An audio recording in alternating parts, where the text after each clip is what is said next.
Hey friends, Russ Barkley here. Welcome back to another commentary on ADHD. And guess who's back in the studio? My intern, Johnny, still learning the ropes. So, as always, here's Johnny. Ahoy, me hearty!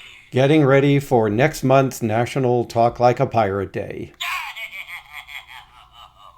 And with that, I just want to talk briefly about an article that appeared in my news feed this morning on how impulsive people can boost their self-control. This appeared over at the website psychologytoday.com, but it's based on an earlier article in a social psychology journal on how people with low self-control, that is low impulse control, what they do and how they manage their low self-control in situations that involve temptation. So this is, I think, a fascinating topic because, as you know, people with ADHD often report having difficulties with inhibitory control, or what we call self-control. By the way, self-control refers to this capacity for inhibition typically, whereas self-regulation refers to all of the other strategies we use to manage ourselves over time to achieve our goals. So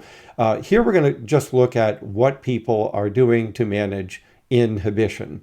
And in this particular article, they talk about the study that was done in which individuals who had low motivation for impulse control, that is low inhibitory control, what could they do to help resist temptation?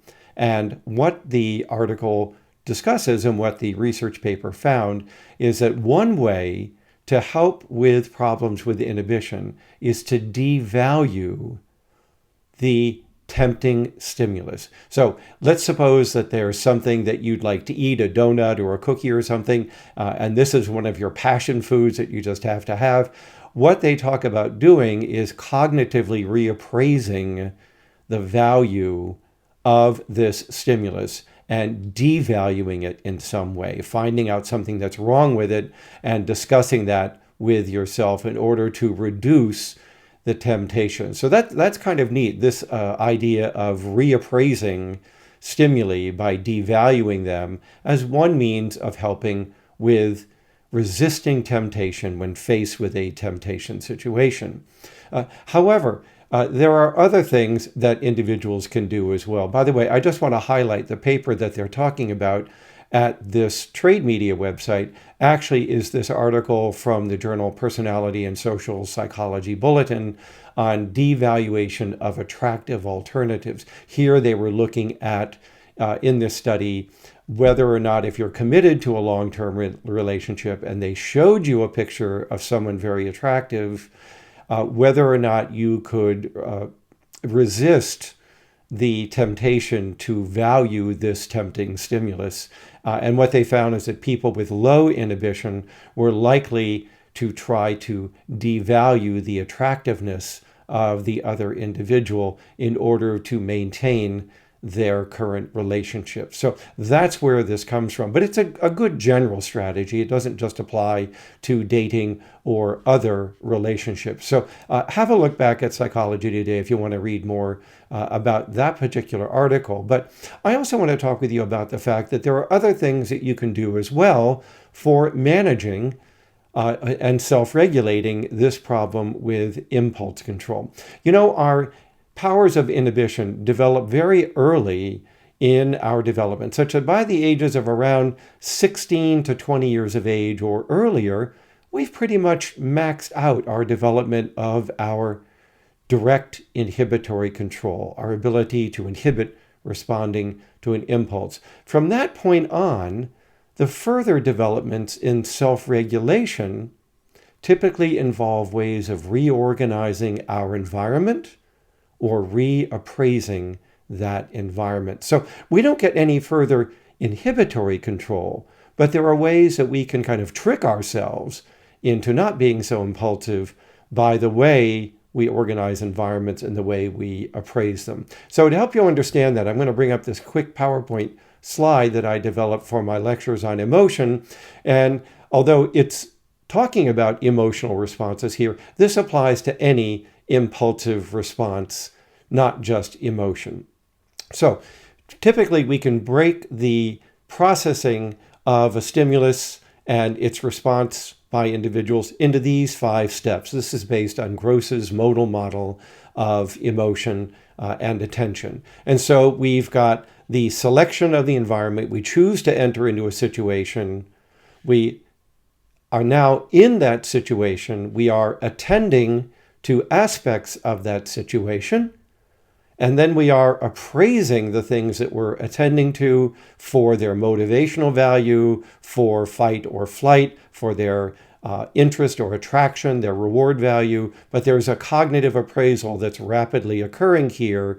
And then that's followed usually by some kind of response. So kind of a 5-stage model of how people respond in situations. Now, what can we do based on this model to try to help with our temptation and inhibition? Well, one of the things we can do, as you see here, let me just readjust my headpiece here, is we can intervene at the situation. In other words, don't select into situations that are causing you problems with impulse control. Try to avoid these at all possible. For instance, if you're walking down the street, don't go to the other side of the street where the donut shop happens to be located. So that's kind of altering the situation so as not to put you into a temptation situation that you're going to struggle with accomplishing your inhibitory control. So that's one means, is situation selection. Another thing that you can do is to reorganize or modify that situation in some way once you're in it. So for instance, if you go into a business meeting and there's usually somebody there you don't get along with, and the two of you tend to argue somewhat, you can choose to place yourself in a different part of the room where you don't have eye contact with this individual. Maybe you don't even see them, such as by sitting on the same side of the table that they're in, and that puts them off to your left or right and out of your vision, and that helps to reduce the impulse to respond negatively to this individual. That's just an example. There are many ways to modify situations so that they're less tempting to you, or so that they elicit or are less likely to elicit a problem response. Another thing we can do is just change our attention. Children do this by covering their eyes and not looking at the offensive or threatening or attractive tempting situation. You can also turn your head, look away, look down. You can, in your mind, go to your happy place, kind of a mini dissociation from the situation, and thereby reducing the compelling nature of that stimulus and your response to it. You can also, as that article discussed, cognitively reappraise the value of the stimulus. In that article, they had talked about finding some way of devaluing the quality or importance or temptation value of that stimulus.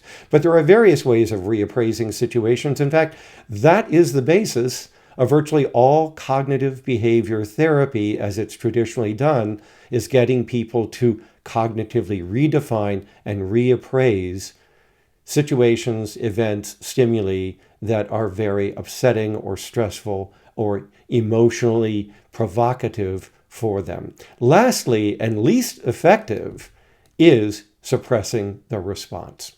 And what we've learned from research on this model is that the earlier in the chain of events you try to change the situation or yourself, in other words, the earlier in this sequence you intervene, the more effective it is.